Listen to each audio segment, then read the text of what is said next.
بسم اللہ الرحمن الرحیم الحمد للہ نحمده ونصلي ونسلم على رسوله النبی الکریم وعلى آلہ واصحابہ اجمعین۔ اللہ تبارک و تعالی کی توفیق سے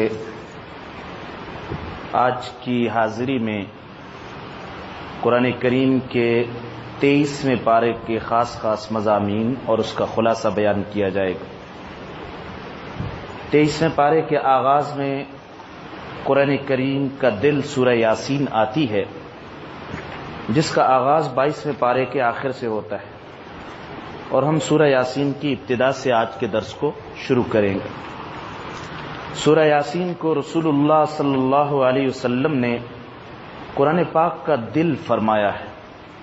جس طرح بدن انسانی میں دل کی اہمیت ہے، اسی طرح روحانیت میں، ایمانیات اور اسلام میں سورہ یاسین کی اہمیت ہے۔ دین اسلام کے جو 3 سب سے بنیادی عقیدے ہیں، عقیدہ توحید، عقیدہ رسالت اور عقیدہ آخرت، ان تینوں عقائد کو سورہ یاسین میں بڑی خوبصورتی سے اور بڑے ہی مؤثر انداز میں بیان فرمایا گیا ہے۔ اس حوالے سے اس سورہ کو گویا پورے قرآن مجید کا دل فرمایا۔ ظاہر ہے کہ یہ 3 مضامین ایسے ہیں جو پورے قرآن کریم میں بنیادی طور پر پھیلے ہوئے، باقی تب جتنے بھی عقیدے ہیں ان کا کسی نہ کسی طرح سے واسطہ شاخ در شاخ انہی 3 عقیدوں کے ساتھ۔ سورہ یاسین کا آغاز ہوتا ہے یاسین کے لفظ کے ساتھ۔ یہ رسول اللہ صلی اللہ علیہ وسلم کے اسماء میں سے ہے۔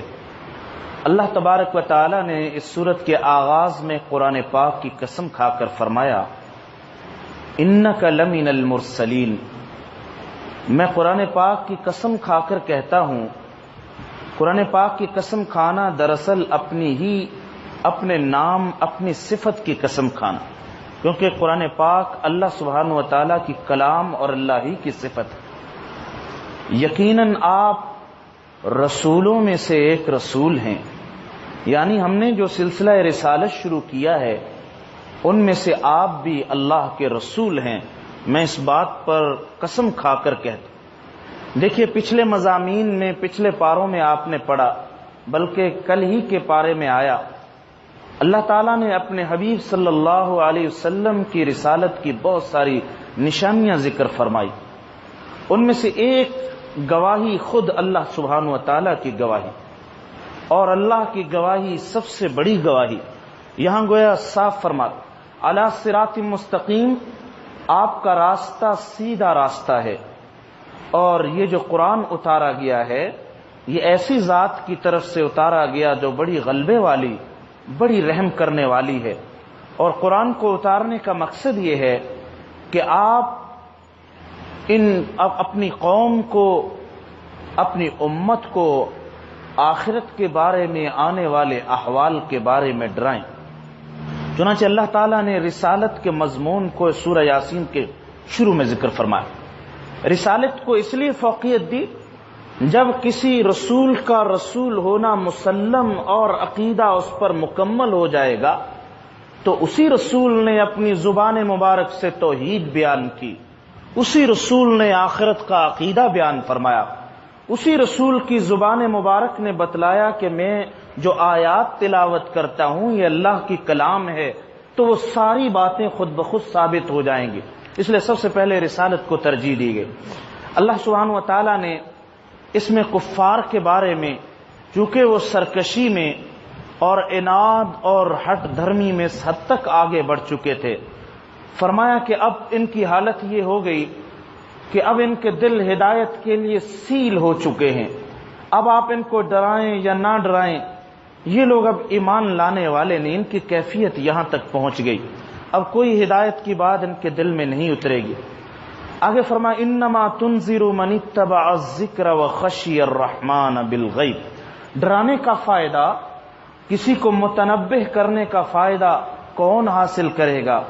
فرمایا وہ بندہ جو آپ کی نصیحت کی اتباع کرے، جو نصیحت سننا چاہتا ہو، جو اپنے دل کے برتن کو خالی کر کے بیٹھے، جو اصلاح چاہتا ہو اسی کی اصلاح ہوگی، اور جو رحمان سے ڈرتا ہو، جس کو یہ پتا ہو، جس کے دل میں یہ ہر وقت ایک لگی ہوئی ہو کہ مجھے اللہ کے سامنے حاضر ہونا، مجھے حساب دینا ہے، اگر میں نے یہاں اپنے آپ کو سیدھا نہ کیا اور ان تعلیمات کی اتباع نہ کی تو میں رحمان کو، اللہ تبارک و تعالیٰ کو کیا منہ دکھاؤں گا اور کیا جواب دوں گا۔ چنانچہ فرمایا ہم مردوں کو زندہ کریں گے، یہاں آخرت کا عقیدہ ذکر فرما دیا، انما انا نحن نحیی الموتى، یہ جتنے مردے سب نے موت کا ذائقہ چکھنا ہے اور سب کے ساتھ یہ لقب لگے گا موتا، یہ مر چکا ہے، لیکن اس کے بعد ہم یقیناً ان تمام مردوں کو زندہ کریں گے، وَنَكْتُبُ مَا قَدَّمُوا وَآثَارَهُمْ، اور جو کچھ یہ آگے بڑھا رہے ہیں، جو کچھ پیچھے چھوڑ رہے ہیں، ہم ساری چیزوں کا ریکارڈ تیار کر رہے ہیں، وَكُلَّ شَيْءٍ أَحْصَيْنَاهُ فِي إِمَامٍ مُبِينٍ، ہم نے ہر چیز کو ایک کھلی کتاب میں محفوظ کر دیا ہے، ہر ایک کے جتنی اس کی زندگی کی کارگزاری اس کو مرتب کر دیا، زبان سے نکلا ہوا کوئی لفظ بھی ایسا نہیں جو اللہ سبحانہ و تعالی نے ریکارڈ نہ کیا ہو، اور نیکی کا کوئی ذرہ ایسا نہیں، چاہے اس نے دنیا کے کسی حصے میں، کسی جگہ، پہاڑوں میں چھپ کر، تنہائیوں میں، غاروں میں، چاہے نیکی ہو چاہے برائی، جو کچھ بھی اس نے کیا ہوگا وہ سب محفوظ سامنے آ جائے گا، اس لیے فی امام مبین فرما۔ اللہ سبحانہ و تعالیٰ نے رسالت کے اس بات پر بستی والوں کا ایک قصہ ذکر فرمایا۔ دیکھیے میں پہلے بھی عرض کر چکا ہوں، قرآن پاک تاریخ کی کتاب نہیں، تاریخ کی جب کتاب آتی ہے تو وہ بستی کا جغرافیہ بھی بتلاتی، وہاں کے بادشاہوں کے نام بھی بتلائے گی، ان کی پیدائش، ان کی وفات، ان کی جنگوں کے حالات، یہ تاریخ کا موضوع ہوتا ہے۔ قرآن پاک کا موضوع یہ نہیں، قرآن پاک اخلاق کی کتاب ہے، اس کا موضوع انسان ہے، وہی چیزیں ذکر کرتا ہے جس سے انسان کے اخلاق اور آخرت کی اصلاح ہوتی۔ بس اس واقعے میں اتنی بات ضروری تھی کہ وہ بستی، اللہ ایک بستی تھی، اللہ نے اپنے سمجھانے والے رسول بھیجے، وہ بستی والے لوگ نہ سمجھے، پہ در پہ ہم نے سمجھانے والے بھیجے، یہ بات ضروری تھی کہ ان کا کیا انجام ہوا اور اللہ تعالیٰ نے اپنے رسولوں کو کیا سرخروئی اور سرفرازی عطا فرمائی، مطلب کی بات جو ضروری تھی ذکر فرما۔ اور یہ بات بھی ذہن میں رہے، جو بات قرآن پاک نے ذکر نہیں کی وہ ہمارے لیے ضروری ہی نہیں تھی، اور جتنی ضروری چیزیں تھیں ان میں سے کوئی چیز نہیں چھوڑی گئی، اس لیے کہ یہ حکیم کی کتاب ہے، حکیم حکمت والے اللہ کی کتاب ہے، یہ خبیر کی کتاب ہے، یہ لطیف کی کتاب، وہ ہر چیز سے باخبر اور ہر معاملے کو بڑی باریکی سے دیکھنے والے، انہوں نے ہمارے فائدے کی کوئی چیز بھی ایسی نہیں چھوڑی جس کا ذکر نہ فرمایا، اور جس کا ذکر نہیں فرمایا گیا اس میں ہمارا فائدہ نہیں تھا، اس لیے اس کو ذکر نہیں کیا۔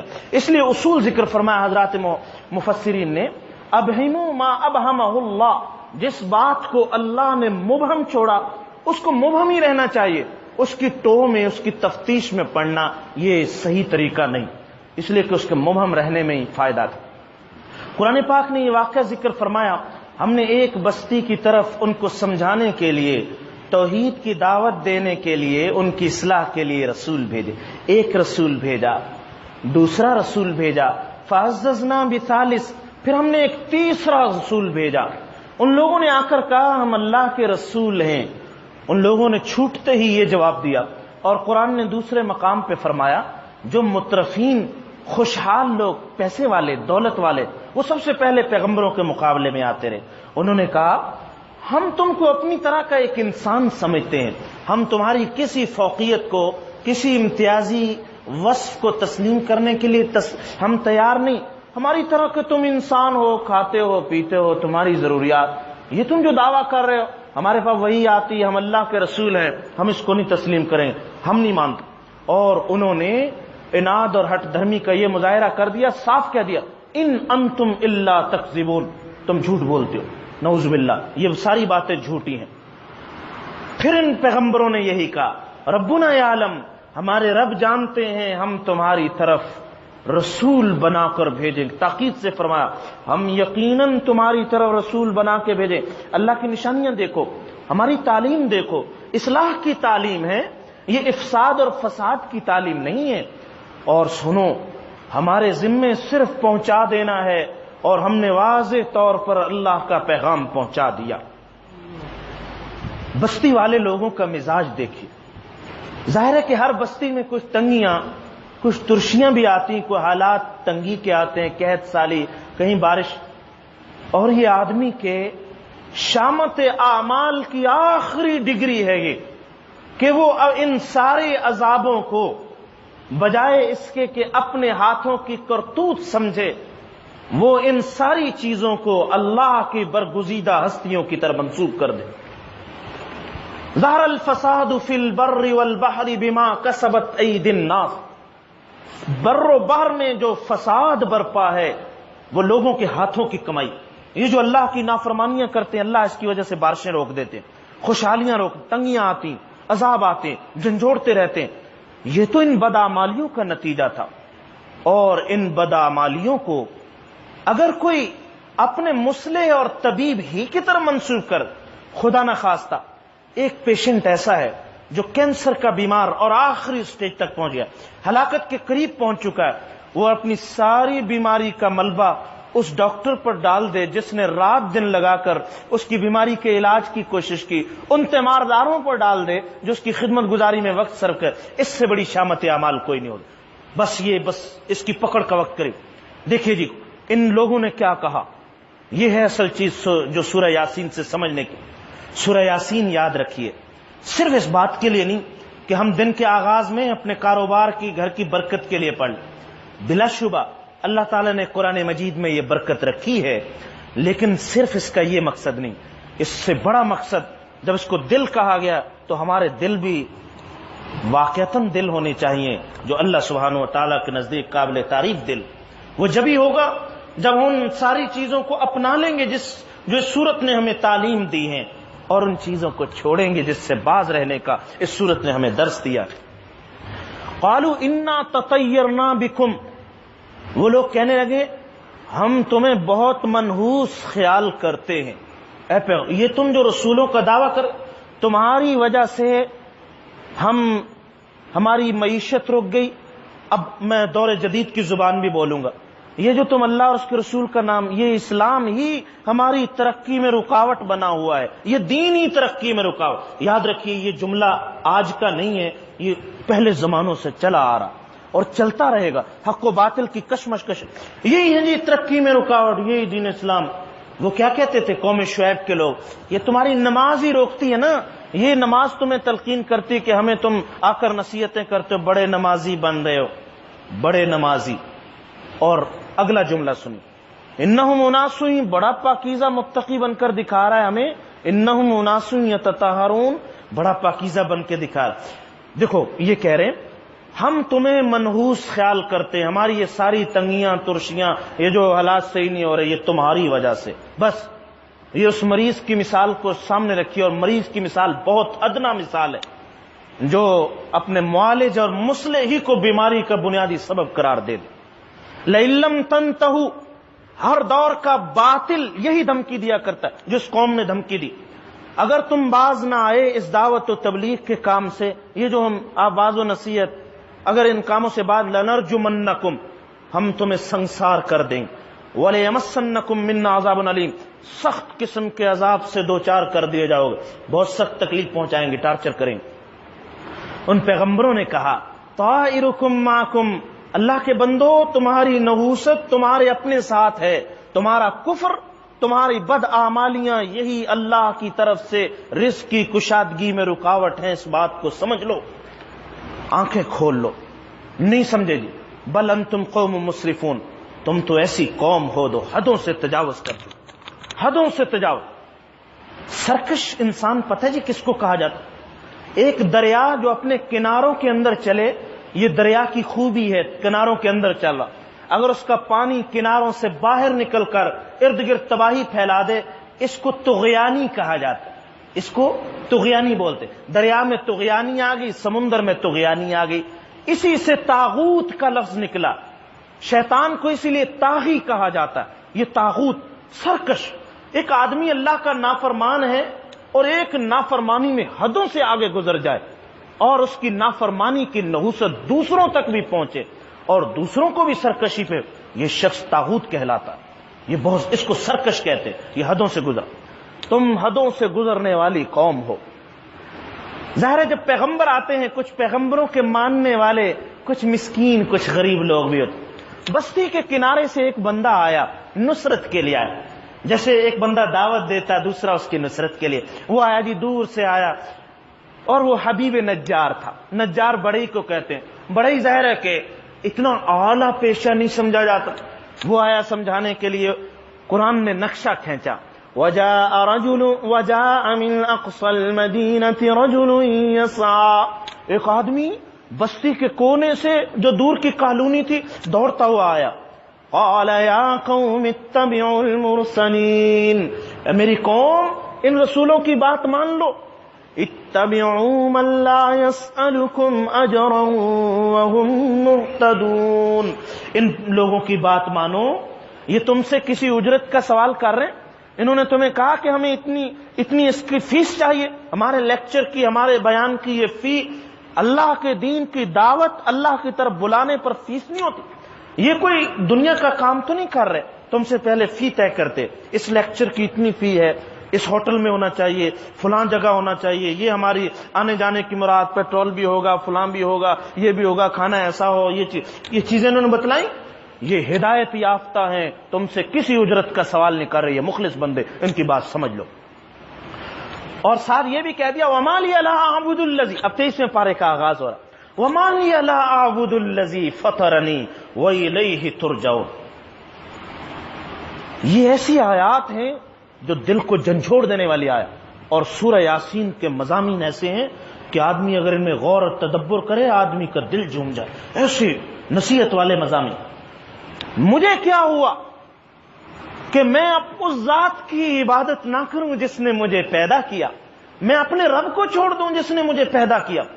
وَإِلَيْهِ تُرْجَعُونَ. اور سب اسی طرف لوٹائے جاؤ گے، جانا بھی ادھر، سفر بھی ادھر، اور پھر بھی باغی ہو رہے ہیں، پھر بھی اللہ کی نافرمانی.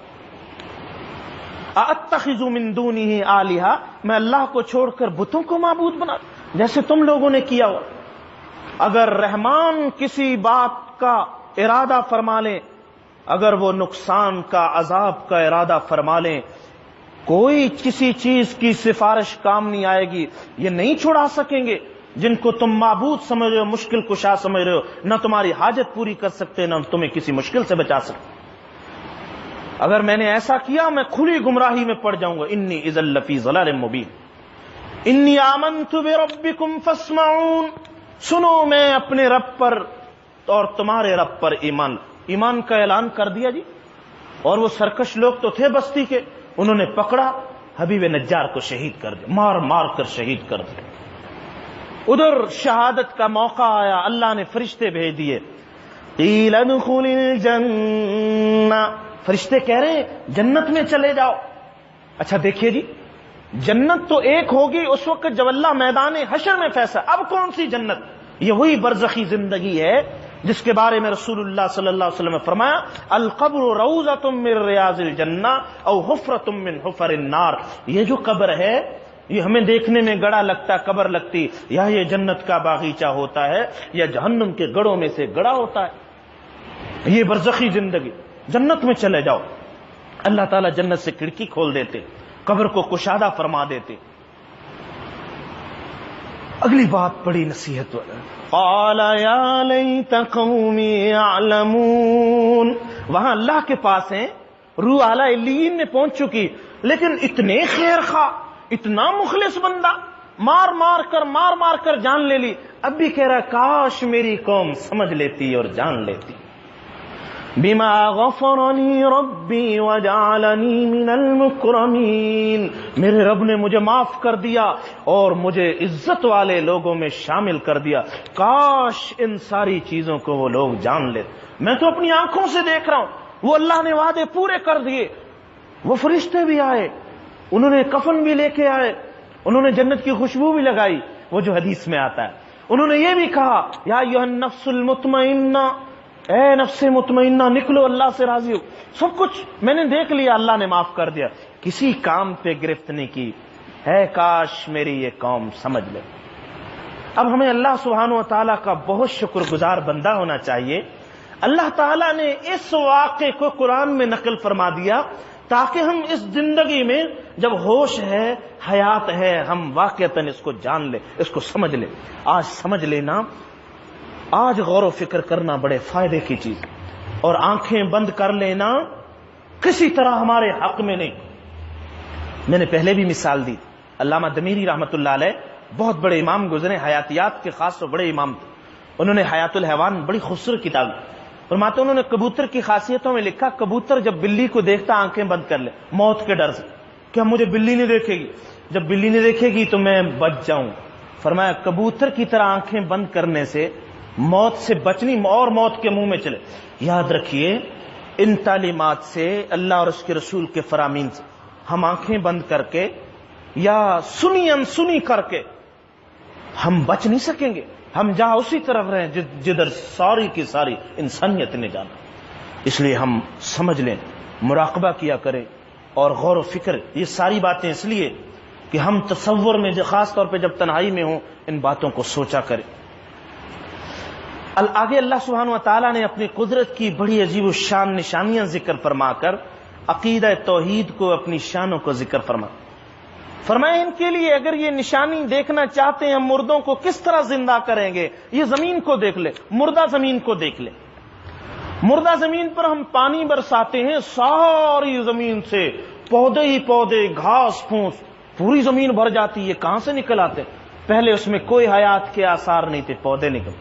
فرمایا اسی طرح قیامت کو جب سور پھونکا جائے گا زمین مردہ ہوگی، دیکھنے میں کچھ نہیں لگے گا، لیکن جب ہمارا حکم آئے گا سارے لوگ ان پودوں کی طرح اگ آئیں گے اور اپنی قبروں سے اٹھ کر اللہ کے سامنے حاضر ہوں گے. اور دیکھو ہمارے پانی برسانے سے کیسے کیسے باغات پیدا ہوتے، کھجوروں کے باغات، انگوروں کے باغات. ایسی نعمتیں ہم نے بنائی. ہم نے کیسے زمین میں پہاڑوں میں چشمے جاری کر دیے تاکہ یہ ان باغوں سے پھل کھائیں، اللہ کی نعمتوں سے لطف اندوز ہوں. وہی اللہ ہے جس نے ساری چیزوں کو جوڑے جوڑے بنایا. اب تو یہ ازواج اور جوڑے جوڑے ہونے والا عقیدہ، اب تو لوگ کہتے ہیں ہر چیز میں اللہ نے جوڑے جوڑے ہونے والی کیفیت رکھ. کائنات کا سب سے چھوٹا ذرہ ایٹم، وہ بھی جوڑا، الیکٹران اور پروٹون سے بنا ہوا. ہر چیز کو اللہ نے جوڑے بنائے. نباتات میں بھی جوڑے جوڑے. اللہ سبحانہ و تعالی نے ہر چیز کو جوڑے بنائے. اور ان کے لیے نشانی رات بھی ہے. ہم کس طرح اس سے رات کی کھال اتار کر دن کو نکال دیتے. سبحان اللہ، بڑی خوبصورت مثال دی. جس طرح ہم کوئی بکرا ذبح کرے، بکرے کی کھال کالی ہو تو آہستہ آہستہ کھال کھینچتے رہتے ہیں، سفید جسم ظاہر ہوتا رہتا ہے. اسی طرح ہم رات کی کھال کو ادھیڑ کر سفید جسم، سفید دن نکال کر تمہارے سامنے لے آتے. نسلخ کا معنی ہوتا کھال کھینچنا. اور سورج کو دیکھو، اللہ کے حکم سے وہ اپنے مدار میں گردش کر رہا. کبھی سورج کی گردش میں نہ کبھی کوئی خامی پیدا ہوئی، نہ کہیں کوئی اصلاح کی ضرورت پہ، اللہ کے حکم سے چل. اور چاند کی منزلیں بنا دی، اور ہر مہینے کبھی 29 کا، کبھی 30 کا، کبھی ہر مہینے اسی منزلوں کے مطابق چاند بھی سفر کر رہا ہے. کہیں کوئی خلل نہیں آیا. اس سارے نظام کو چلانے والی ذات ہے اللہ سبحانہ و تعالیٰ کی ذات. اور فرمایا چاند بالآخر ایسی حالت میں کل ارجون القدیم، جس طرح کھجور کی پتلی شاخ ہوتی. اب دیکھو 27 کو جا کر چاند کی کیفیت کیا ہو جاتی، اسی طرح پتلا ہو جاتا. پہلے چاند ہلال، پھر بدر، پھر اسی طرح زوال کی طرح، اور کھجور کی اس پتے کی طرح اس کی شکل ہو جاتی ہے. سبحان اللہ. اللہ سبحانہ و تعالیٰ نے اپنی قدرت کی نشانیاں ذکر فرمائی اور ایک اعلان فرمایا، وَكُلٌّ فِي فَلَكٍ يَسْبَحُونَ. چاند، ستارے، سورج ہر ایک اپنے مدار کے اندر تیر رہے. یسبحون، تیر رہے. ایک تو تیرنے سے تشبیہ دی، جس طرح پانی کے اندر تیر رہے، یہ فضا کے اندر تیر رہے. فضا کے اندر اسی طرح سے ہر ایک کا مدار. سوچئے ذرا، یہ بات اس وقت فرمائے گی جب فلکیات کا اور یہ اوپر کی نشانیوں کے اوپر کی ساری چیزیں کوئی وجود ہی نہیں تھا.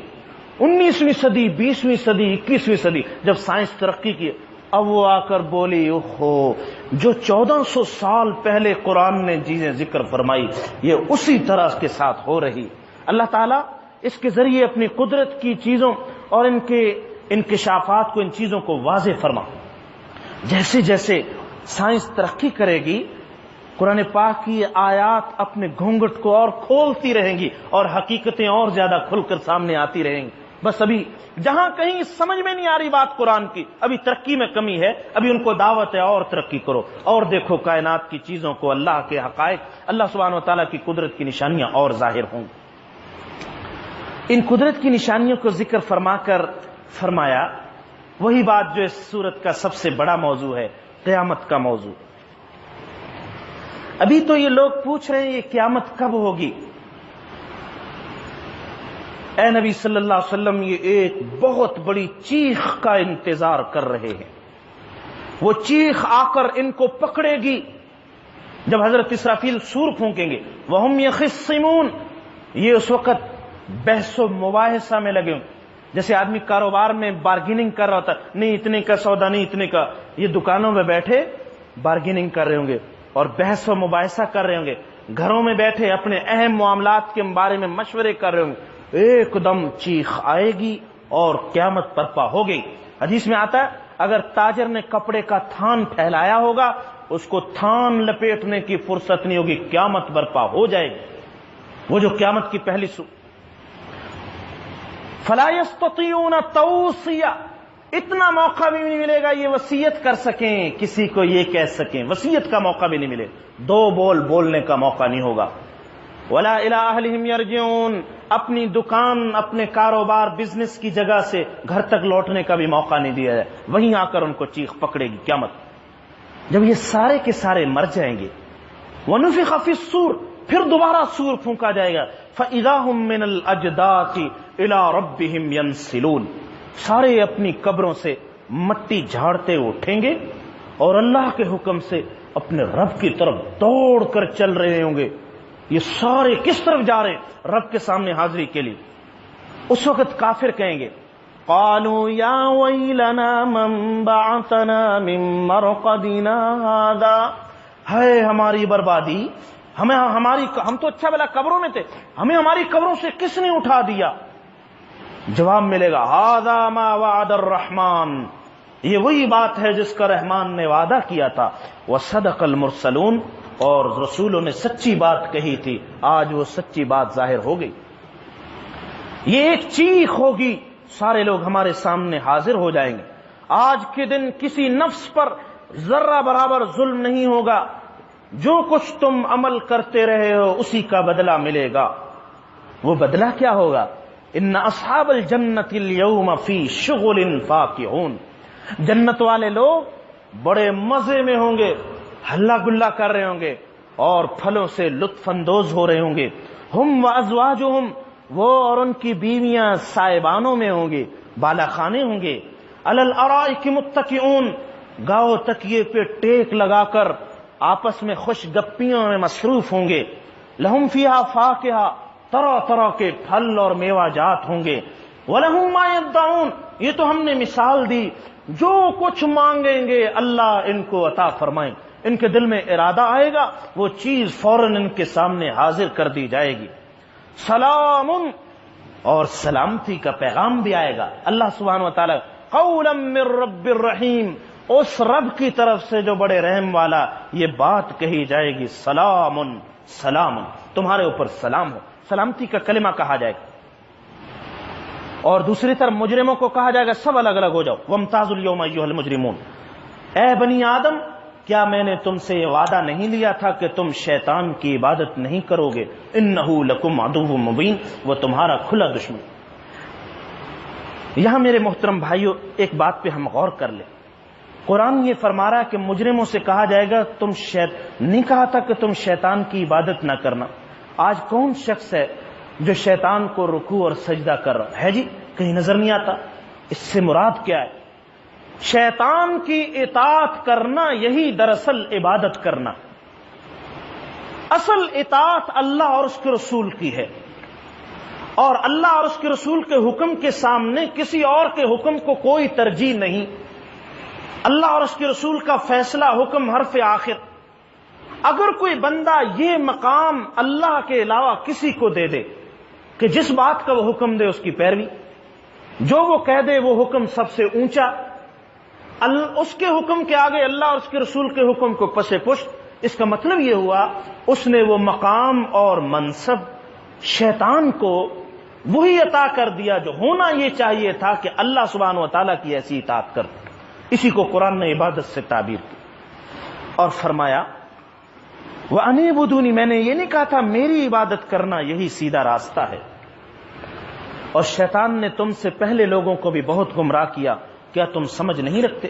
یہ دیکھو یہ وہ جہنم ہے جس کا تم سے وعدہ کیا جائے، اصلوها اليوم، آج اس جہنم میں داخل ہو جاؤ، بما کنتم تکفرون، اس کفر کی وجہ سے جو تم اختیار کیے ہوئے۔ یہ لوگ کہیں گے کہیں یہ موقع، یہ تو فرشتوں نے لکھ دیا، پتہ نہیں کیسا لکھ دیا، کیا انہوں نے ریکارڈ مرتب کیا، آج ہم مارے گئے۔ اللہ تعالیٰ حجت کو پورا کرنے کے لیے زبانوں کو سیل کر دے، الیوم نختم علی افواہہم وتکلمنا ایدیہم، ہاتھ بولیں گے، پاؤں بولیں گے، زمین بولے گی، جہاں جہاں اللہ کی نافرمان، یہ سارے گواہ اکٹھے ہو جائیں۔ دوسرے مقام پہ آتا ہے یہ بندہ اپنے اعضاء کو کوسے گا، ارے تمہیں کیا ہو گیا، تم کیوں بول رہے ہو؟ پاؤں کو کہہ رہا ہے، بازو، یہ سارے بول رہے ہیں، اس ہاتھ سے اس نے حرام کمایا، رشوت لی، اس سے ظلم کیا، اس پاؤں سے یہ چل کر گیا، اس آنکھ سے غلط دیکھا، یہ سب کچھ۔ تو اعضاء جواب دیں گے انطقنا اللہ الذی انطق کل شیء، آج اس ذات نے ہمیں بلوایا جس نے ہر چیز کو گویائی کی قوت عطا فرمائی۔ اللہ نے زبان کو حکم فرمایا بولو، یہ ساری زندگی بولتی رہتی، زبان اللہ کے حکم سے بولتی۔ یہ زبان یہ اللہ اگر پتھر کو حکم فرما دے پتھر بھی بولنے لگے، اللہ درخت کو حکم فرمائے درخت بولے گا، اللہ کے حکم سے بول۔ چنانچہ اللہ نے حکم دیا، آج یہ سارے کے سارے بول رہے ہیں۔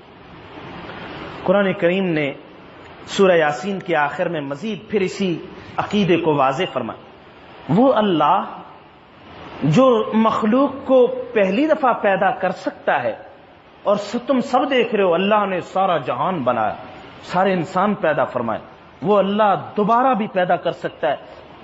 تمہاری عقلوں کے اعتبار سے دوبارہ پیدا کرنا تو آسان، نمونہ جب ہو گیا تو دوبارہ پیدا کرنا کون سا مشکل، یہ بھی انسانوں کی عقل کے اعتبار سے سمجھایا، وگرنہ اللہ کے لیے پہلی مرتبہ پیدا کرنا اور دوبارہ پیدا کرنا دونوں برابر۔ آخر میں تو خلاصہ نکال دیا جی، اللہ سبحانہ و تعالیٰ کی شان یہ ہے، انما امرہ اذا اراد شیئا، اللہ کی شان یہ ہے جب وہ کسی بات کا ارادہ فرما لے تو وہ صرف کن کہتے ہیں وہ اسی طرح ہو جاتا ہے۔ فسبحان الذی بیدہ ملکوت کل شیء، پاک ہے وہ ذات جس کے قبضے میں ہر چیز کی بادشاہت ہے، وإلیہ ترجعون، اور اسی کی طرف تم لوٹائے جاؤ گے۔ سورہ یاسین کے بعد 23ویں پارے میں جو اگلی سورت آتی ہے وہ سورہ صافات ہے، یہ مکی سورت ہے، اس میں 182 آیات اور 5 رکوع ہیں۔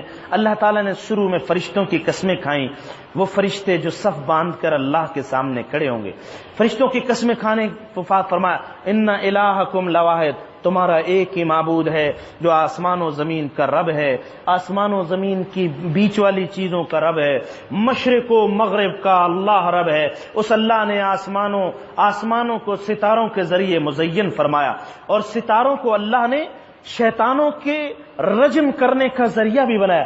شیطان جب غیب کی باتیں سننے کے لیے اوپر جانے لگے، اللہ تعالیٰ نے حکم فرمایا فرشتوں کو، ستارہ ان کے پیچھے، فَأَتْبَعُهُ شِهَابٌ ثَاقِبٌ، شہاب ثاقب اس شیطان کو اس کے پیچھے لگ کر اس کو جلا دیتا ہے۔ چنانچہ اللہ سبحانہ و تعالیٰ نے مکی صورتوں کی طرح اس میں اپنی قدرت کی بڑی نشانیاں ذکر فرمائی۔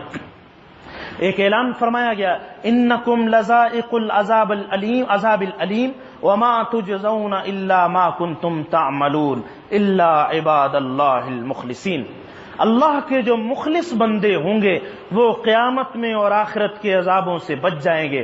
اولئک لہم رزق معلوم، اللہ نے ان کو بہت بڑا، اللہ کے علم میں بڑا رزق ان کے لیے تیار کر رکھا۔ فواکہ، طرح طرح کے پھل اور میوہ جات ہیں. وہم مکرمون، بڑی عزت کے ساتھ رہیں گے. فی جنات النعیم، نعمتوں والی جنت میں ہوں گے. علی سرر متقابلین، تختوں پر، عالی شان تختوں پر ایک دوسرے کے سامنے بیٹھے ہوں گے، آپس میں باتیں کر رہے ہوں گے، دنیا کی باتوں کو یاد کر کر کے لطف اندوز ہو رہے ہوں گے. یطاف علیہم بکأس من معین، ان کے سامنے جنت کے خدام بار بار مشروبات لائیں گے ان کے سامنے پینے کے لیے. بیضاء لذۃ للشاربین، اللہ سبحانہ وتعالیٰ نے پینے والوں کے لیے بڑی لذت کا سامان رکھا. لا فیہا غول ولا ہم عنہا ینزفون، نہ اس میں کوئی سر چکرانا ہوگا نہ کوئی درد سر، ایسے مشروبات ہوں گے.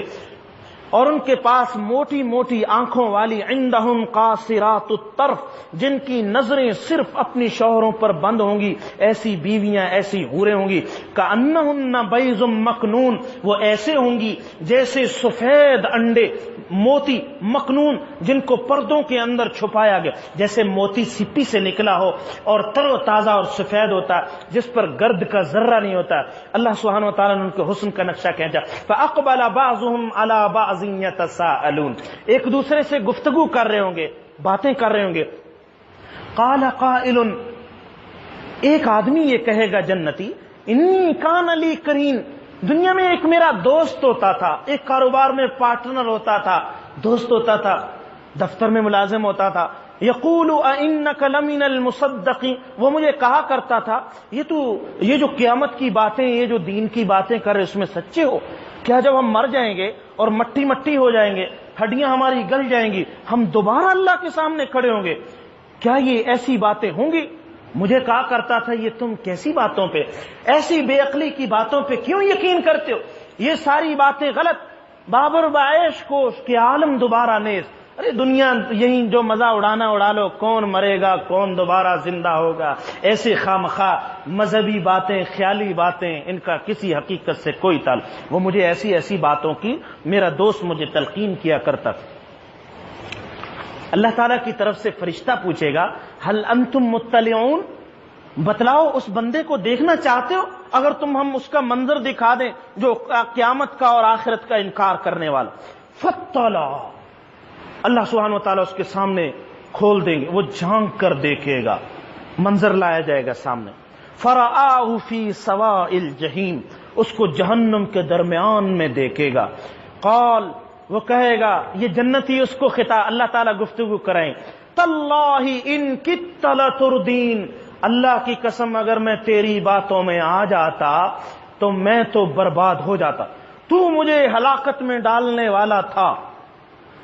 ولولا نعمت ربی، اگر میرے رب کا مجھ پر فضل نہ ہوتا، لکنت من المحضرین، آج میں بھی تیرے ساتھ اسی طرح جہنم کی آگ میں جل رہا ہوتا. افما نحن بمیتین الا موتتنا الاولی وما نحن بمعذبین، کیا دیکھو آج وہ باتیں ساری کی ساری سچ ہو کر ہمارے سامنے نہیں آئی جو اللہ سبحانہ وتعالیٰ نے ہمارے ساتھ وعدہ کیا. آپ نے دیکھا آج ہمارا 23واں پارہ ہے. آپ حضرات شروع سے اس پورے دورے میں ایک ایک پارے میں شریک رہے. اللہ تعالیٰ نے کتنے مقامات پر آپس کے مکالمات کو ذکر فرمایا. یہ اس لیے ذکر فرمایا کہ اس وقت جو حسرت اور افسوس ہوگا اس وقت تو فائدہ نہیں ہوگا. آج انسان اگر اپنی اصلاح کر لے، ایمان اور اعمال صالحہ کو اختیار کر لے، اللہ تعالیٰ آخرت کی ان ساری حسرتوں سے اس کو محفوظ فرما. قرآن مجید نے جگہ جگہ ان چیزوں کو ذکر فرمایا. آگے اللہ تعالیٰ نے جہنمیوں کی خوراک کو جو زقوم کا درخت ہوگا اس کا ذکر فرمایا. سورہ صافات مکی صورت ہے، اس میں آخرت پر بہت زیادہ بیان فرمایا گیا. مختصر انداز میں اللہ تعالیٰ نے حضرت سیدنا نوح علیہ السلام کا ذکر فرمایا اور نوح علیہ السلام کے کارناموں کو بہت اچھے الفاظ میں چند آیات کے اندر ذکر فرما. انہ من عبادنا المؤمنین، وہ ہمارے بڑے پکے مومن بندے تھے. حضرت سیدنا ابراہیم علیہ السلام کا واقعہ ذکر، کس طرح اپنی قوم کو سمجھاتے رہے. اور دوسرا واقعہ حضرت ابراہیم علیہ السلام کی قربانی کا جو صرف سورہ صافات میں آیا، کہیں نہیں آیا، قرآن کریم نے ذکر فرمایا. حضرت ابراہیم علیہ السلام کو ہم نے ایک بڑے حلیم بیٹے کی خوشخبری دی. حضرت اسماعیل عطا فرمائے، بڑھاپے کی عمر میں بیٹا ملا، حکم ہوا کہ جاؤ مکہ کے بے آب و گیا سنگلاخ پہاڑوں میں چھوڑ کے آ گئے. کئی سالوں کے بعد حکم ہوا جاؤ اب میرے گھر کو تعمیر کرو. چلے گئے. اتنے عرصے کے بعد بیٹا ملا, اتنے لمبے سفر کے بعد گئے تو ہر وقت سینے سے چمٹائے رہتے, کبھی چومتے, پیار کرتے. اللہ تعالیٰ نے خواب دکھا دیا کہ بیٹے کو ذبح کر رہے ہیں, اور امتحان اونچا امتحان. اللہ یہ دیکھنا چاہتے تھے یہ میرے ابراہیم بندے میری خاطر کس کس چیز کی قربانی کے لیے تیار. ہر امتحان میں پاس ہوتے آئے. اب آخری امتحان ہو رہا ہے جی, آخری بڑا امتحان, اس سے بڑا امتحان. یہ بہت بڑا امتحان ہے. میرے لیے زبان سے بیان کرنا اور آپ سب کے لیے سننا آسان, لیکن یہ ہمارے بس کا نہیں. یہ عمل کرنا یہ حضرت ابراہیم علیہ السلام کا ہی مقام تھا جو انہوں نے اس پہ خواب دکھایا. پیغمبر کا خواب وہی ہوتا ہے, بیٹے کو ذبح کر رہے, بیٹے کے سامنے بیان کیا. انہوں نے کہا ابا جی کیا بات ہے, آپ کیجئے جو اللہ نے آپ کو حکم دیا. وہ بھی سمجھتا تھا میرے والد پیغمبر ہیں اور پیغمبر کا خواب وہی ہوتا. لے کر چل پڑے جی. مینا کی وادی میں ذبح کا واقعہ پیش آیا. تفصیلی واقعہ میں بیان نہیں کروں گا کیونکہ پارے کے دوسرے مضامین باقی. جب پوری طرح سے اللہ نے اخلاص کا امتحان لے لیا حضرت ابراہیم کی قربانی کا, یہ دل سے کرنا چاہتے ہیں, بیٹا دل سے ذبح ہونا چاہتا. اعلان ہوا اور قرآن نے فرمایا ان ھذا لہو البلاء المبین, یہ تو بہت بڑی آزمائش ہے. وفدیناہ بذبح عظیم, ہم نے اب ان کو ایک اور بڑے ذبیحہ کے بدلے میں فرمایا کہ دیکھو یہ تمہارے سامنے مینڈا, اس کو ذبح کر لو, بس یہ اس کے بدلے میں ہو گیا. اس کا فدیہ یہ تمہاری قربانی اللہ نے. اور آج تک یہ سنت ابراہیمی اسی کی یاد میں اللہ سبحانہ و تعالی نے جاری فرمائی. وہ جو مینڈا ذبح فرمایا تھا جنت کا, اس کے سینگ محفوظ تھے اور انبیاء علیہ السلام نے بھی محفوظ رکھے, کعبۃ اللہ میں رکھے گئے. جب حجاج نے سنگباری کی تھی بیت اللہ پر حضرت عبداللہ ابن زبیر کے خلاف, جب مکہ میں آپ گورنر تھے, تو جو بیت اللہ کی دیواریں گری, آگ لگی تو اس میں وہ سینگ بھی جل گئے. اگر ہوتے تو آج ہم بھی دیکھ لیتے. یہ جنت کا مینڈا اور یہ اس کے سینگ تھے, وہ بطور تبرک انہوں نے محفوظ رکھے تھے. فرمایا پھر ہم نے اسحاق کی بھی خوشخبری دی, حضرت ابراہیم کو دوسرا بیٹا دیا, وہ بھی صالحین میں سے اللہ کا پیغمبر ہوا, اور ہم نے ان دونوں اولادوں پر بڑی برکتوں کا نزول فرمایا. اس صورت میں ایک نئے پیغمبر کا ذکر فرمایا گیا, حضرت الیاس علیہ السلام. سلام علی الیاسین. حضرت الیاس کو اللہ سبحانہ و تعالیٰ نے شام کی ایک بستی میں مبعوث فرمایا تھا. وہ بستی ایک بت کی عبادت کرتی تھی جس کا نام بال تھا. اسی کے نام پر اس شہر کا نام آج تک بالا بکہ موجود ہے. حضرت الیاس کو اللہ تعالیٰ نے یہاں مبعوث فرمایا. حضرت لوط کا ذکر آیا اور حضرت سیدنا یونس علیہ السلام کا ذکر فرمایا. جب مچھلی پیٹ میں نگل گئی, فلولا انہ کان من المسبحین, اگر یہ وہاں ہماری تسبیح اور پاکی بیان نہ کرتے, للبث فی بطنہ الی یوم یبعثون, قیامت تک مچھلی کے پیٹ میں رہتے. لیکن انہوں نے بات ہی ایسی کہہ دی, لا الہ الا انت سبحانک انی کنت من الظالمین. ہم نے ساری تنہائیوں سے, قیدوں سے, اس سے بڑی قید کوئی نہیں ہو سکتی. یاد رکھ, دنیا کی جتنی جیلیں ہیں ان سب سے سخت یہ قید تھی جو اللہ تعالیٰ نے سمندر کی گہرائیوں میں مچھلی کے پیٹ میں قید. لیکن غور فرمائیے, یہ کلمہ اتنا اونچا ہے, اتنے اخلاص کے ساتھ کہا تھا, اللہ نے ایسی قیدوں سے بھی اس کو نجات عطا فرمائی. اس لیے یاد رکھیے, اگر ہم ایسی مشکلات میں گھرے ہوئے کہ وہ مشکلات جان ہی نہ چھوڑتی ہوں اور آدمی کے نکلنے کی کوئی امید نہ ہو, یہ کلمہ ایسا جس کی برکت سے فرمایا کذالک ننجی المؤمنین, ہم اسی طرح ایمان والوں کو نجات دیتے ہیں. انشاءاللہ اس آیت کریمہ کے ورث سے اللہ ہر مشکل سے اس کو نجات عطا فرما دیں گے. سورہ صافات کے بعد اگلی سورت سورہ صاد ہے. صاد والقرآن ذی ذکر, مکی صورت, اس میں 88 آیات اور 5 رکوع ہیں. اللہ تعالیٰ نے قرآن مجید کا ذکر فرمایا اس کی حقانیت کا. بل الذین کفروا فی عزت و شقاق, یہ کافر لوگ بڑے نخوت اور غرور اور حماقت میں پڑے ہوئے, یوں کہہ رہے ہیں کہ یہ ساری تعلیمات, یہ مرنا, یہ جینا, یہ ہماری سمجھ میں نہیں آتا. اللہ تعالیٰ فرما رہے ہیں ان کو جو ان ایمان سے روک رکھا، ان کی نخوت، ان کے تکبر اور غرور نے روک۔ یہ اس بات سے تعجب کرتے ہیں کہ ان کے پاس ڈرانے والا بندہ ہم نے ان میں سے مبعوث فرمایا، انزل علیہ الذکر من بیننا بل ہم فی شک من ذکری، یہ لوگ اس بات میں شک میں پڑے ہو کہ ہم نے انہی میں سے ایک بندے کو، اپنے مخلص اور منتخب بندے کو نبوت عطا فرمایا ہم نے نبوت کا سلسلہ اسی طرح سے پہلے بھی جاری، اللہ نے انسانوں میں سے پیغمبروں کو مبعوث فرمایا جو آ کر اپنی قوموں کو جب آپ صلی اللہ علیہ وسلم ان کو سمجھاتے تو ایسی ایسی باتیں، ایسے ایسے الزامات، ایسی باتیں کہتے، آپ کے دل اطہر کو بڑا صدمہ ہوتا۔ اللہ تعالیٰ فرما رہے ہیں اصبر علی ما یقولون، میرے پیغمبر ان کی باتوں پر صبر کرو، یہ جو کہہ رہے ہیں، واذکر عبدنا داؤد، ہمارے داؤد بندے کو یاد کرو جس کو ہم نے بڑی طاقت، بڑا اقتدار عطا فرمایا، وہ بڑے ہمارے رجوع کو۔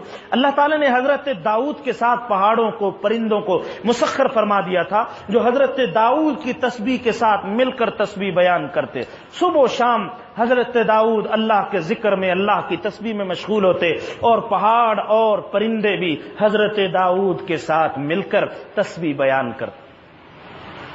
اگر آپ بھی چاہتے ہیں اور میں بھی چاہتا ہوں، میرا تو ارادہ ہے اور آپ کا بھی ہوگا کہ ہمارے ساتھ بھی پتھر مل کر پڑے، چاہتے ہیں جی؟ کیوں جی کرم فاروقی صاحب چاہتے ہیں نا جی؟ اس کا طریقہ یہ، رسول اللہ صلی اللہ علیہ وسلم نے فرمایا جب بندہ احرام پہنتا ہے عمرے کا یا حج کا احرام، جامع ترمذی کی روایت، اور وہ پڑھتا ہے لبیک اللہم لبیک، جب یہ پڑھتا ہے لبیک تو دائیں طرف زمین کی انتہا تک جتنے پتھر، جتنے درخت، وہ حاجی کے ساتھ مل کر تلبیہ پڑھتے ہیں، اور زمین کی اس کی بائیں طرف زمین کی اقصی انتہا تک جتنے پتھر درخت موجود ہیں ساری اس کے ساتھ مل کر پڑتی ہیں۔ سبحان اللہ۔ ان کی ریکارڈنگ اللہ تعالیٰ آخرت میں سنائیں گے، دنیا میں نہیں سن سکتے۔ میں پہلے کہہ چکا ہوں اگر ہم گھر میں موجود ہوں اور دیوار سے کلمے کی آواز آ جائے اللہ اکبر، آپ بھاگے بھاگے ہمارے گھر، یہاں کے مولوی صاحب یہ گھر سے آواز آ گئی تکبیر کی، خدا کے لیے کوئی دم کرو یا آ کر چیک کرو یہ مسئلہ کرو۔ بھائی ہم اللہ کی کلمات کی تسبیح کو، دیوار کی غائبانہ چیزوں کو نہیں سن سکتے، ہمارے اندر اتنی طاقت نہیں ہے، اس لیے اللہ نے غیب کے پردوں میں رکھا۔ وہ پیغمبر تھے، ان کے ساتھ یہ چیزیں پڑتی تھی، سما بن جاتا تھا۔ ہمارے لیے جو چیزیں پردے میں رکھ دی گئی اسی میں خیر ہے، لیکن چونکہ رسول اللہ صلی اللہ علیہ وسلم نے فرمایا اس لیے ہمارا ایمان ہے کہ ایسے ہی ہوتا ہے جیسے حضرت صلی اللہ علیہ وسلم نے فرمایا۔ یہ ساری چیزیں بندے کے ساتھ مل کر تلبیہ پڑتی ہے۔ حضرت داؤد علیہ السلام کے بعد اللہ تعالیٰ نے حضرت سیدنا حضرت داؤد کے بارے میں یہ فرمایا، یا داؤد انا جعلناک خلیفۃ فی الارض، اے داؤد ہم نے آپ کو اپنا نائب بنا دیا زمین میں، خلیفہ۔ آپ کے کام یہ ہیں فاحکم بین الناس بالحق، لوگوں کے درمیان انصاف اور حق کے ساتھ فیصلے کرو۔ زمین پر اقتدار حاصل کرنے والی مقتدر قوتوں، حکمرانوں، خلفاء کا سب سے پہلا فریضہ، ان کا سب سے پہلا فرض نمازیں نہیں، یاد رکھیے، وہ ان کی ذاتی زندگی سے تعلق رکھتی ہیں، تلاوت نہیں، تہجدیں نہیں، یہ ان کی ذاتی زندگی۔ ان کا سب سے پہلا فریضہ جو اس منصب کی بنیاد پر عائد ہوتا ہے وہ عوام کے درمیان عدل اور انصاف کے ساتھ حکمرانی کرنا، عدل کو قائم کرنا۔ وَلَا تَتَّبِعِ الْهَوَىٰ، اور خواہشات نفس کی پیروی نہ کرنا، یہ تجھے اللہ سے بہت دور کرنا۔ اس لیے حکمرانوں کی ذمہ داریوں میں سب سے پہلا زمین پر عدل اور حق کا بول بالا کرنا، مظلوموں کا ساتھ دینا، حق کا ساتھ دینا، یہ نہیں کہ باطل کی ترویج کرے اور باطل کی پشمنائی کرے، یہ بہت بڑا جرم کہلائے گی۔ اور فرمایا دوسرا، اقتدار کی وجہ سے مزے نہ لوٹے، خواہشات نفس کی پیروی نہ کرے، بلکہ اللہ اور اس کے رسول کے حکموں کو سامنے رکھے۔ حضرت داؤد کے اور حضرت سلیمان کا ذکر بار بار ذکر ہے، اللہ نے ان کو ایسا اقتدار عطا فرمایا جس کی مثال فرمایا کہ کسی پوری دنیا کی تاریخ میں ایسے اقتدار کی مثال نہیں ملتی۔ لیکن مقام کیسا تھا؟ وَإِنَّ لَهُ عِندَنَا لَزُلْفَىٰ وَحُسْنَ مَآب، ہمارے بڑے مقرب بندے تھے، ہمارے نزدیک بڑا اونچا مقام اور بڑا اونچا ٹھکانہ ہوگا۔ حضرت ایوب کا ذکر فرمایا گیا، حضرت ایوب کو اللہ نے بہت مال و دولت، باغات، کاروبار عطا فرمایا، لیکن اللہ کی طرف سے آزمائے گئے، ساری چیزیں ختم ہو، اولاد فوت ہو گئی، پھر خود آ کر ایسی بیماری نے گھیرا جس کی مثال نہیں ملتی۔ سبحان اللہ، سارے واقعے کے بعد فرمایا انا وجدناہ صابرا، ہم نے ایوب کا جو امتحان لیا پاس صابر پایا، نعم العبد، ہمارے بڑے اچھے بندے تھے، انہ اواب، ہر موقع پر ہمارے ساتھ لو لگا کے رکھنے والے۔ دیکھیں ایک طرف حضرت سلیمان، ایک طرف حضرت ایوب، دونوں کے حالات دیکھیں۔ یہ دونوں حالات ہر بندے پر آتے ہیں، کبھی نعمتیں اور فراخی، خوشحالی، کبھی تنگی۔ ہمیں دونوں حالتوں میں اللہ سے اپنے رشتے کو قائم رکھنا۔ فرمایا رسول اللہ صلی اللہ علیہ وسلم ان اول ما یدعى یوم القیامت الی الجنہ، جنت کی طرف سب سے پہلے جن لوگوں کو قیامت کے دن بلایا جائے گا وہ لوگ ہوں گے الذین یحمدون اللہ فی السراء والضراء، جو تنگی کی حالت میں اور خوشی کی حالت، دونوں حالتوں میں اللہ سبحانہ و تعالیٰ کی تعریف کرتے ہوں گے اور اللہ سبحانہ و تعالیٰ سے لو لگانے والے۔ ان قصوں نے ہمیں یہ سبق عطا فرمایا۔ سورہ صاد میں اللہ سبحانہ و تعالیٰ نے آخر میں چل کر ابو البشر سیدنا آدم علیہ السلام کی پیدائش اور ان کے اعزاز کے واقعے کو ذکر فرمایا۔ شیطان کے راندہ درگاہ ہونے کو، اس نے سجدے سے انکار کیا، اپنی فضیلت اپنے اوپر نظر گئی، اپنے آپ کو بہتر سمجھنا، دوسروں سے اچھا سمجھنا، یہ تکبر کہلاتا ہے، اور تکبر بہت اللہ کو ناپسند۔ اس لیے ہمیں ہر وقت اپنے آپ کو دوسروں سے حقیر سمجھنا چاہیے، دوسرے کو اپنے آپ سے اچھا سمجھے، اگر کوئی گناہ میں مبتلا پھر بھی اس کو اچھا سمجھے، یہ خیال کرے ممکن ہے اللہ اس کو توبہ کی توفیق دے دے یا اللہ کا مقبول بندہ بن جائے، میرا خاتمے کا پتہ نہیں کس حال میں ہو، میرا کیا حال ہو کیسا۔ اس لیے جب تک انسان کا خاتمہ حسن خاتمہ اور مغفرت کا پروانہ نہ مل جائے، اس کو کبھی بھی اترانے کی اجازت نہیں، نہ اترانے کا کوئی مقام۔ اس لیے بندے کو ہر وقت ڈرتا رہنا چاہیے۔ اور آخر میں اللہ سبحانہ و تعالیٰ نے یہ بھی فرمایا شیطان لوگوں کو اغوا کرے گا، وہ وسوسے ڈالے گا، لیکن فرمایا میرے مخلص بندوں کو وہ کبھی بھی گمراہ نہیں کر سکے جو اخلاص سے میری طرف رجوع کرنے والے ہوں گے۔ 23ویں پارے کے آخر میں سورہ زمر آئی ہے، اس کا آغاز تنزیل الکتاب من اللہ العزیز الرحیم حکیم سے ہوتا ہے۔ یہ مکی صورت ہے جس میں 75 آیات اور 8 رکوع ہیں۔ اللہ تعالیٰ نے سب سے پہلے اپنی کتاب قرآن مجید کی حقانیت کو، عقیدہ توحید کو بیان فرمایا۔ انا انزلنا الیک الکتاب بالحق، ہم نے یہ کتاب آپ کے پاس حق کے طور پر اتاری، فاعبد اللہ مخلصا لہ الدین، لہذا آپ ایک اللہ کی عبادت کرو اور خالصتاً صرف اللہ ہی کی طرف آپ کا جھکاؤ، الا للہ الدین الخالص، یاد رکھیے ساری اطاعت اور بندگی خالصتاً اللہ سبحانہ و تعالیٰ کے لیے ہے۔ خلقکم، آگے چل کر فرمایا آیت نمبر 6 میں، وہ اللہ جس نے تمہیں اپنی قدرت سے ایک نفس سے پیدا کیا، پھر اللہ نے اس سے جوڑا بنایا۔ اللہ سبحانہ و تعالیٰ نے تمہارے لیے وَيَخْلُقُكُمْ فِي بُطُونِ أُمَّهَاتِكُمْ، ماؤں کی رحموں میں اللہ کیسی کیسی نقش و نگاری کرتے ہیں۔ 3 تاریکیوں میں اللہ نے فی ظلمات 3 تمہیں ایسا انسان بنایا، 3 تاریکیوں میں۔ یہ قرآن مجید نے انکشاف فرمایا، آج تک دنیا نہ سمجھ سکی، لیکن جب میڈیکل سائنس نے ترقی کی اور یہ ساری چیزیں کھل کر سامنے آئیں گی، سبحان اللہ، خالق کائنات نے جو چیزیں بیان فرمائی وہ بالکل برحق۔ ایمان تو ہمارا ہر حالت میں، لیکن اللہ تعالیٰ یہ چیزوں کو کھول کر اپنی حقانیت کی نشانیوں کو دکھاتے ہیں۔ انسان کی ایک بڑی فطری کمزوری ہے، یہ اس کی ناشکری کا پہلو، جسے اس کی اصلاح کرنی چاہیے۔ اذا مس الانسان ضر دعا ربہ منیبا الیہ، جب انسان کو تکلیف آتی، بیمار ہوتا ہے، پھر بڑے اخلاص سے تسبیح بھی پڑھتا ہے، اللہ اللہ بھی کرتا ہے، سبحان اللہ بھی کہتا ہے۔ ثم اذا خولہ نعمتا من، جب پیسے آ گئے، جب دولت اور اچھا تھا، اللہ تعالیٰ نے نعمت اور فراخی عطا فرما دی، نسیا، بھول جاتا ہے جس کو وہ کل بیماری اور پریشانی کی حالت میں اور مصیبتوں کی حالت میں پکار رہا تھا، اور اب اللہ سبحانہ و تعالیٰ کی نعمتوں کی ناشکری کرنے لگتا ہے۔ چنانچہ فرمایا قل یا عبادی الذین آمنوا اتقوا ربکم، اے میرے ایمان والے بندو تم اپنے رب کا تقوی اختیار کرو۔ جنہوں نے اللہ اس دنیا میں احسان کا معاملہ کیا، اللہ نے ان کے لیے بڑی حسنہ، بڑی بھلائی کی چیزیں تیار کر رکھی ہیں۔ وَأَرْضُ اللَّهِ وَاسِعَةٌ، اگر زمین میں کہیں اللہ سبحانہ و تعالیٰ کی پیروی کرنے میں تمہیں اس کے احکام کی اتباع میں مشکل پیش آ رہی، اللہ کی زمین وسیع ہے، ہجرت کر جاؤ اور اللہ کو راضی کر لو۔ اس لیے کہ یہاں رہے یا وہاں رہے، یہاں ایسے رہے یا کہ ویسے رہے۔ علامہ سید سلیمان ندوی رحمۃ اللہ علیہ کا شعر، یہاں ایسے رہے یا کہ ویسے رہے، وہاں دیکھنا ہے کہ کیسے رہے، بس اصل رزلٹ وہ ہے آخرت کا۔ وَإِنَّمَا يُوَفَّى الصَّابِرُونَ أَجْرَهُمْ بِغَيْرِ حساب، اللہ صابرین کو بغیر حساب کے اجر عطا فرمائیں گے۔ وَالَّذِينَ اجْتَنَبُوا الطَّاغُوتَ، اللہ کے خاص بندے کون ہیں؟ جو طاغوت سے اجتناب کرتے ہیں، سرکش، چاہے وہ طاغوت کوئی شخص ہو، چاہے کوئی طاغوتی قوت ہو، چاہے کوئی طاغوت ملک ہو، اس سے اجتناب کریں۔ اس کو اپنا آئیڈیل ہر چیز میں اس کو اپنے سر پہ بٹھانے والے نہیں، وہ طاغوت کی عبادت نہیں کرتے۔ وَأَنَابُوا إِلَى اللَّهِ، وہ ہر موقع پہ ان کے دلوں میں ڈر سب سے زیادہ اللہ کا، بھروسہ سب سے زیادہ اللہ پر، ایمان سب سے زیادہ اللہ کے وعدوں پر۔ فرمایا جو ایسے لوگ ہوں گے ان کے لیے بڑی خوشخبریاں ہیں، اور یہی لوگ عقل والے ہیں۔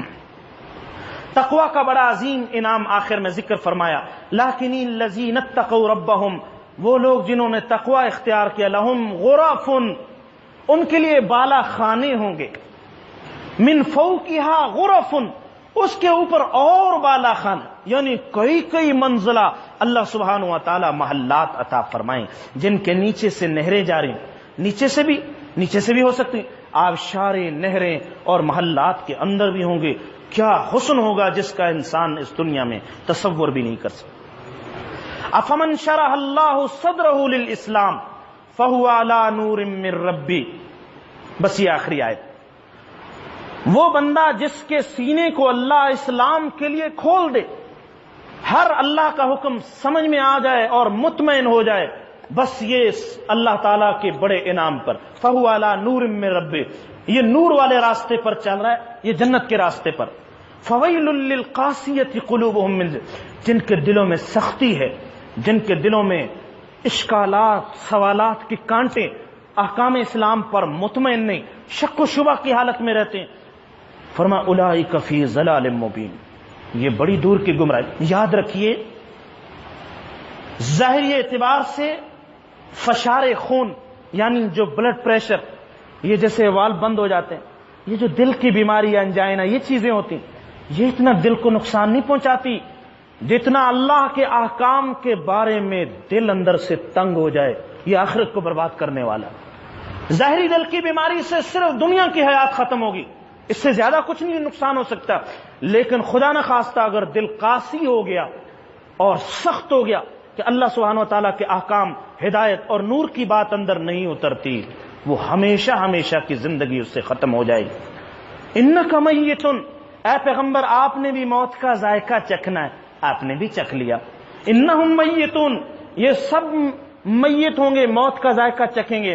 ثم انکم یوم القیامت عند ربکم تختصمون، پھر سارے اپنے رب کے سامنے حاضر ہو جاؤ گے، ایک دوسرے سے بحث مباحثہ بھی، اس نے مجھے گمراہ کیا، اس نے مجھے برباد کر دیا، تم اس وقت آہو فغاں کرو گے۔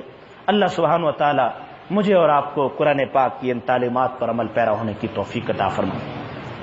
جتنی نصیحت کی باتیں، عبرت کی باتیں ہم نے پڑھی ہیں، اللہ تعالیٰ اپنی رحمت سے یہ ساری باتیں ہمارے ان دلوں کی گہرائیوں میں اتار۔ اللہم صلی علی سیدنا مولانا محمد وعلی آل سیدنا مولانا محمد وبارک وسلم۔ یا اللہ ہمارے قلوب کو، ہمارے سینوں کو اسلام کے لیے کھول دیجئے، شرح صدر کی دولت عطا فرما دے۔ اے اللہ آپ نے جتنی خوشخبریاں عطا فرمائی ہیں، اے اللہ جن نعمتوں کی ہمیں نصیب فرما دے۔ سورہ یاسین ہم نے پڑھی، قرآن پاک کا دل ہے، اے اللہ اس دل کی برکت سے ہمارے دل کی ظاہری اور باطنی ہر قسم کی بیماریوں کو دور فرما دے۔ اے اللہ ہمارا دل ظاہری اعتبار سے بھی اصلی اور طاقتور دل بنا دیجئے، اور باطنی اعتبار سے بھی اصلی دل، آپ کی ذات عالی کا خوف اور خشیت اور سب سے زیادہ محبت رکھنے والا دل بنا دیجئے۔ وصلی اللہ تعالی علی نبینا و حبیبنا محمد وعلی آلہ وصحبہ اجمعین برحمتہ۔